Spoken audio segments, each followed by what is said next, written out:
name's Grant Hendricks. I'm a trooper with the Missouri State Highway Patrol. I'm at the site of Mariah West's accident. Mariah's vehicle traveled across this median and ended in striking the bridge that you can see behind me. When I got to the scene, her face was disfigured from sliding down the roadway. It's funny, the first thing I noticed about her was her shoes. Lying in the roadway in a large pool of blood, I noticed her shoes, and I thought, this is a young girl. That's the first thing I thought when I saw this. And at that point is when I noticed her cap and gown was still in her car. She was going to graduate the next day. It was just a really horrific scene, all because of a senseless text message.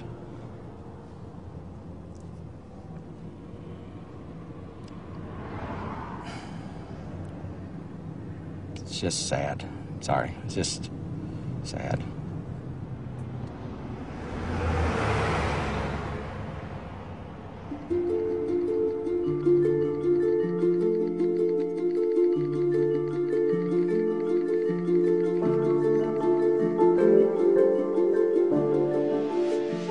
Ashley would text hundreds of messages every day. That was the way we kept in touch.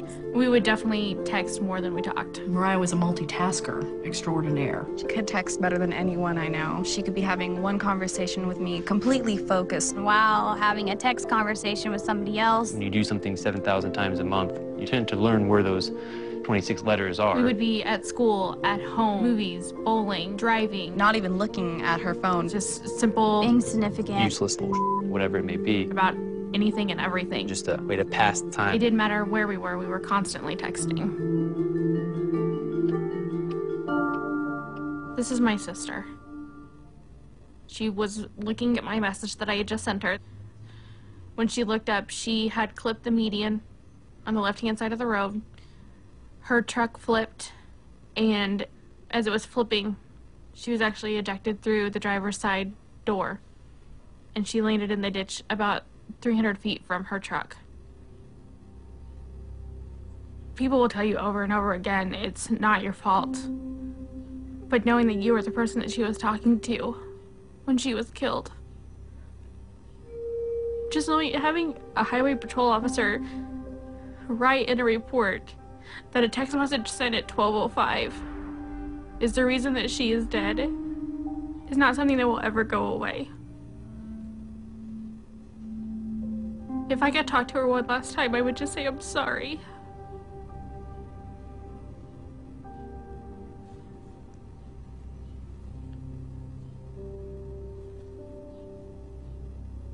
This is her cell phone that she used in the accident. 4 little letters.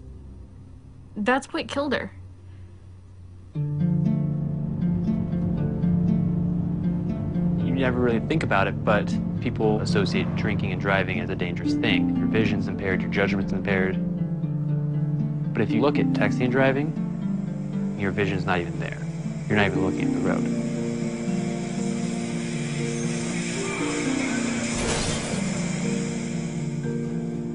If someone were to ask me to drive down the road and close your eyes for 5 seconds or 6 seconds, I would never even attempt that. But then if someone asks, read this text message and respond to that in about the same length of time, well, that would be no problem. I'd done that numerous times in the past before this accident. I was on my way home. I had my girlfriend in the car, and I'm just reading a text message, responding. I was looking up every couple seconds or so, like I always did.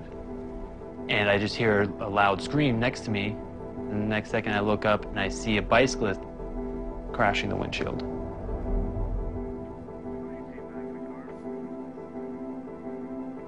When I got out of the car, he didn't have a pulse, he wasn't breathing. He wasn't alive.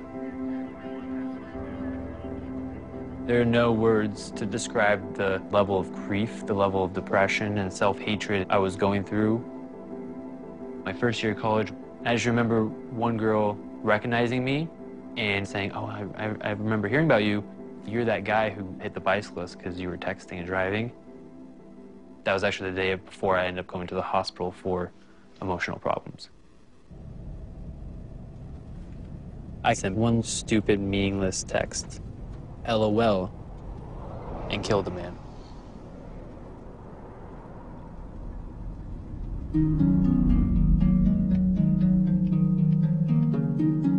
People don't realize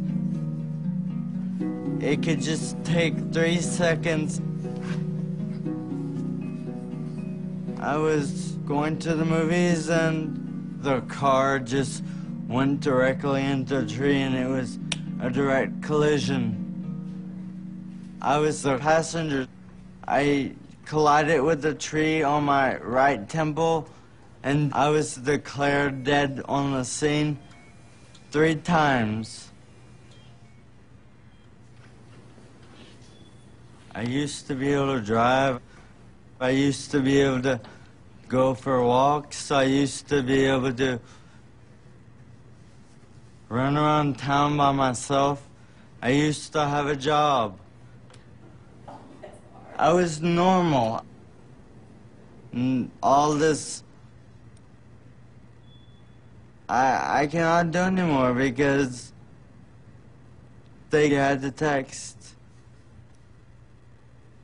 This is the text message that changed my life forever.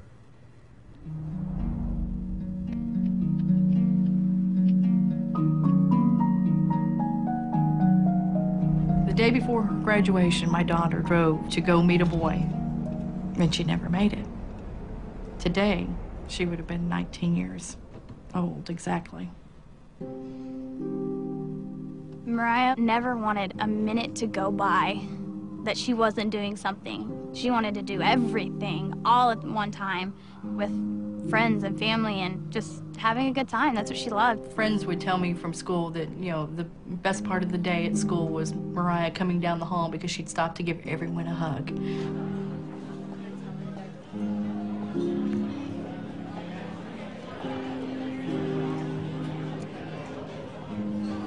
Okay, guys, in honor of Mariah. Happy birthday to you. Happy birthday to you. Happy birthday, dear Mariah. She had met a guy who played baseball, and one evening she just spontaneously got in her car and said, "Hey, I'm gonna come watch his game." He was texting her to tell her directions of where she needed to go. And I guess she just looked away for too long. Where are you at, you know? Like that was it. One of her friends had no idea that she had been in an accident, so he kept texting. We ended up having to send him a text back to say, please stop. She's in critical condition in the hospital, and we don't know if she'll even make it. She always worked her magic, you know, and still to this day, without her being here, she's so much still a part of our lives every day. She was our sunshine. She really was.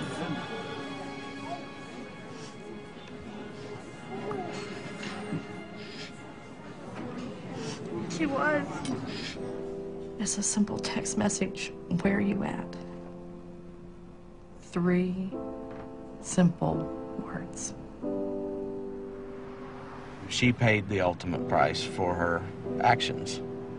I've had to do this more than once. Mariah's not the only victim that I've dealt with. And it never gets any easier. And it won't get any easier. What is worth losing your life over? That text message